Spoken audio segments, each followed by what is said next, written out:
안녕하세요. 서울창업허브와 함께하는 디자인 싱킹 고객 중심의 창업교육 17회차. 오늘은 테스트에 대해서 이야기를 해볼까 합니다. 테스트. 어떤 느낌 드세요? 딱 시험 생각나죠? 그런데 제가 이야기하고자 하는 테스트는 그런 거 아니고요. 진짜로 배우기 위해서 확인하는 걸 말합니다. 사실 우리 시험도 배우는 것을 확인하고 내가 얼마나 잘 알고 있는지 확인해서 더 잘 배우기 위해서 하는 거 맞죠? 네, 우리 테스트도 바로 그런 것입니다. 자, 지금까지 우리 디자인 싱킹의 프로세스에 의해서 창업 과정을 진행을 해왔습니다. 고객을 이해하고 그리고 고객의 문제를 정의하고 프로토타입까지 만들었어요. 자, 그럼 프로토타입은 우리가 왜 만든다라고 이야기했는지 기억하시죠? 고객의 반응을 얻기 위해서 만드는 겁니다. 테스트는 다음과 같은 질문에 대해서 답을 구하는 과정입니다. 고객에게 우리의 프로토타입을 보여주고 시연하도록 하고 그리고 실험하도록 한 후에 이 프로토타입이 고객에게 어떤 가치를 제공했지? 라고 질문해 보는 겁니다. 두 번째, 이 프로토타입은 어떤 부분이 고객에게 어떤 만족을 제공했는가? 그냥 두루뭉술하게 만족했어가 아닌 거죠. 어떤 부분이 어떤 만족을 제공했을까를 확인해 보는 겁니다. 그리고 어떤 부분은 목적을 달성했지, 이 프로토타입이 추구하고자 하는 가장 최종적인 목적, 즉 고객에게 제공하고자 하는 가치를 달성을 했는가? 어떤 부분에서 달성했지? 어떤 부분에서 달성하지 못했지? 이러한 것들에 대한 질문을 던져보는 겁니다. 그리고 그 질문에 대한 답을 통해서 우리는 첫 번째 아이디어를 검증하는 거고요. 두 번째 데이터를 통해서 배우게 되는 겁니다. 프로토타입은 만드는 게 목적이 아니고 이런 테스트를 통해서 그 목적을 달성하게 되는 거죠. 제가 실패하기 위한 프로토타입이라는 말씀을 드렸었을 겁니다. 그러나 실패가 실패로 끝나는 것을 원하는 사람은 아무도 없습니다. 그렇다면 우리는 어떻게 해야 될까요? 한번 생각해 보시겠어요? 네. 자, 일단은 화면에서 보시는 것처럼 우선 테스트에 임하는 마음가짐이 있습니다. 첫 번째, 설득하거나 변호하거나 설명하려고 하지 않는 자세가 필요해요. 물론 사람들의 마음에는 기본적으로 내가 한 것에 대해서 인정받고자 하는 욕구가 있습니다. 그렇기 때문에 내가 이렇게 열심히 만든 프로토타입인데 이것을 마음에 안 들어 한다면 그 사람이 이것의 진가를 알아주기 위해서 혹은 목적을 알게 하기 위해서 그 사람에게 설명하고 싶죠. 아니요, 그게 아니고요. 사실은요, 이걸 보시면요, 이게요, 이런 목적에서요, 이렇게 얘기를 하게 됩니다. 그리고 내가 만든 거에 대해서 잘 모르는 것 같으니까 이제 알려주고 싶죠. 근데 그렇게 되면 기본적으로 그분들에게 반응을 유도하게 되는 겁니다. 내가 원하는 반응으로 그분들을 끌고 가게 되는 것이기 때문에 실제로 프로토타입의 목적을 달성하지 못하게 되는 거죠. 즉, 테스트 결과가 오염이 될 수 있는 겁니다. 그리고 내가 이렇게 좋은 점에 대해서 왜 이런 걸 만들었고 이게 어떤 점이 좋은지를 일일이 설명해야 된다면 그게 과연 시장에서 먹힐 수 있겠습니까? 안 되죠. 그건 니즈를 채워주지 못하고 그리고 직관적으로 그들에게 만족을 주지 못하는 제품이라는 이야기인데 그게 잘 팔리겠습니까? 왜 좋은지 그리고 이게 어떤 점이 좋지 않은지 주의 깊게 그 사람들, 우리 고객들의 이야기를 들어야 그 마음을 이해해야 개선 포인트를 찾을 수가 있습니다. 그리고요, 앞 단계로 다시 돌아가는 것을 주저하지 않으셔야 됩니다. 디자인 싱킹은 기본적으로 직선적인, 선형적인 구조가 아닙니다. 이것은 끊임없이 반복되는 그런 구조거든요. 이 프로토타입 테스트도 마찬가지입니다. 테스트 결과 이 부분이 아닌 것 같아. 내가 고객을 제대로 잘 못 읽은 것 같아. 아무래도. 그러면 공감 단계로 돌아가는 거고요.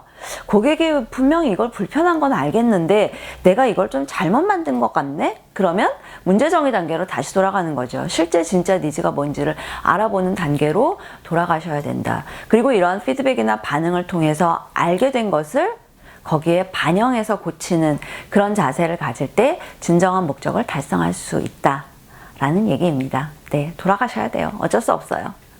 근데 싫어요, 사실은. 그래도 돌아가셔야 됩니다. 네.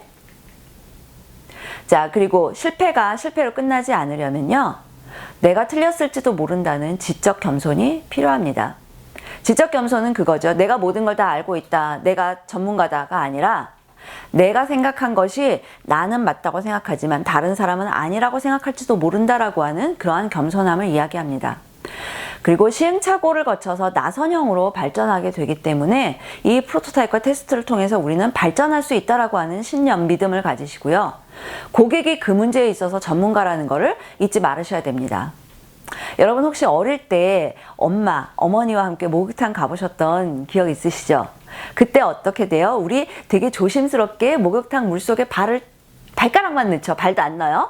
발가락만 이렇게 살짝 넣었는데 뜨겁죠? 그러면 뜨거워 이러고 막 난리가 나잖아요. 그럼 엄마들이 뭐라 그러세요? 아마 대부분의 엄마들이 다 그러셨을걸요? 뜨겁긴 뭐가 뜨겁다 그래? 라고 말씀하셨을 거예요. 그럼 우리는 그거 세상 억울한 일이죠. 그거. 내가 뜨거워서 뜨겁다는데. 그렇지 않나요? 네, 그것처럼 고객이 겪고 있는 문제는 고객이 전문가입니다. 고객이 그렇다면 그런 거죠. 네. 그리고 프로토타입에 있어서 그리고 그 문제에 있어서 전문가는 고객입니다. 그리고요, 테스트를 하실 때는 비언어적인 부분에도 집중해 주세요. 고객은 대부분의 경우 앞에 있는 사람한테 좀 미안해서 이거 좀 싫은데 별론데 마음에 안 든데 이 말을 쉽게 잘 못합니다. 네. 그럴 때 그 사람 말로는 네, 괜찮네요 라고 하면서 어떻게 해요? 꼬리가 이렇게 늘어지죠. 꼬리가 이렇게 늘어지거나 아니면 미묘하게 네, 뭐 괜찮네요 이렇게 얘기를 해요. 그럼 고객가 어떻게 돼요? 이거 약간 갸웃거리는 거는 뭡니까? 마음속에서 내심 무의식적으로 고개를 흔드는 게 이런 식으로 변형되어서 표현이 되는 거거든요. 그래서 이런 미묘한 늘어짐, 억양, 약간의 미간의 찡그려짐, 약간의 갸웃거림 이러한 것들을 잘 살펴서 그 포인트에서 물어보는 거죠. 어떤 점이 좀 마음에 안 드신가요? 이러한 방식으로 한번 물어보시는 거죠. 네. 그리고 이럴 때도 유도하지는 마시고요. 이런 게 있으면 참 좋지 않을까요? 이렇게 물어보는 게 아니라 어떤 부분이 좋으신가요? 왜 불편하신가요? 혹은 고객이 이런 거 필요 없어요 이렇게 얘기할 수도 있어요. 그러면 이렇게 물어보는 거죠. 그럼 이건 어떻게 바꾸면 좋을까요? 아니면 이거 대신 어떤 게 있으면 좋으실까요? 이렇게 물어봐서 최대한 열린 정보를 많이 수집을 하시면 좋습니다. 자, 이제 그 진행 프로세스 말씀드릴게요. 자, 테스트를 준비해야 하셔야 되죠. 테스트는 이러한 질문에 대한 준비를 통해서 프로세스를 밟아가실 수 있습니다. 첫 번째, 대상. 난 누구에게 이것을 테스트할 것인가? 두 번째, 시기. 언제 이것을 테스트하러 갈까? 세 번째, 어디서 할까? 네 번째, 어떤 방법으로 해볼까? 다섯 번째, 내가 이것을 통해서 무엇을 물어볼 것인가? 무엇을 내가 테스트할 거지? 라고 하는 이 목적. 내가 확인하고자 하는 게 무엇인지를 분명하게 확정을 짓고 가시는 겁니다. 자, 사례 보여드릴게요. 이것은 어르신들의 디지털 경험에 대한 것들을 조사했던 겁니다. 즉 어르신들이 디지털을 좀 더 쉽게 익히시도록 하기 위한 어떤 디지털 학습용 키오스크를 개발하는 과정에서의 프로토타입 테스트 진행 프로세스였습니다. 자, 첫 번째. 누구에게 테스트를 할 것인가? 우리의 페르소나였던 60대 여성을 대상으로 할 겁니다. 자, 그럼 이분들을 언제 테스트하러 만나보러 갈 것인가? 이분들이 제일 한가한 점심 식사 이후에 오후 3시 정도, 점심 식사 시간이나 저녁 식사 준비 시간은 피하자. 그 사이. 그러면 어디에서 할 것인가? 이분들이 제일 편안한 장소에 모여 계시는 마을회관이나 상인회 사무실로 가보자. 어떻게 할 거냐면 태블릿에 우리가 이러한 앱의 기본 화면을 슬라이드쇼로 만들어서 저장해둔 동영상을 보여드리면서 실제 앱의 흐름인 것처럼 이걸 눌러보시면 이렇게 되고요 하고 보여드리는 겁니다. 그리고 우리는 무엇을 볼 것이냐? 앱의 화면 구성에 대해서 이 어르신들이 거부감을 느끼거나 아우 좀 싫은데 약간 이런 느낌? 좀 되게 두려워하시는 이런 느낌을 가지시지는 않는지, 혹은 이러한 감정적인 반응, 혹은 시도해 보려고 하시는 영역은 어딘가, 이거 정도면 되게 호기심을 가지거나 한번 해보려고 하는 영역은 어디인가를 중점적으로 보자. 이렇게 해서 이 프로세스를 만들어서 테스트를 하러 나가시는 겁니다.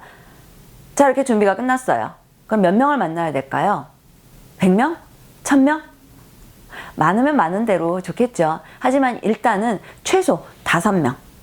이것은 대부분의 발견된 문제의 85%는 5명을 인터뷰하고 나서 발견된 것이다 라고 하는 사용자 연구 전문가의 의견을 바탕으로 해서 드리는 겁니다. 근데 물론 꼭 5명만 해라 라는 건 아니에요. 다만 최소한 5명 이상은 하셔야 된다 라고 하는, 즉 테스트를 해보는 대상이 너무 많아야 된다는 부담감은 일단 내려놓으시고 내가 최소 5명을 만나보겠다라는 마음으로 만나보시라는 이야기예요. 네.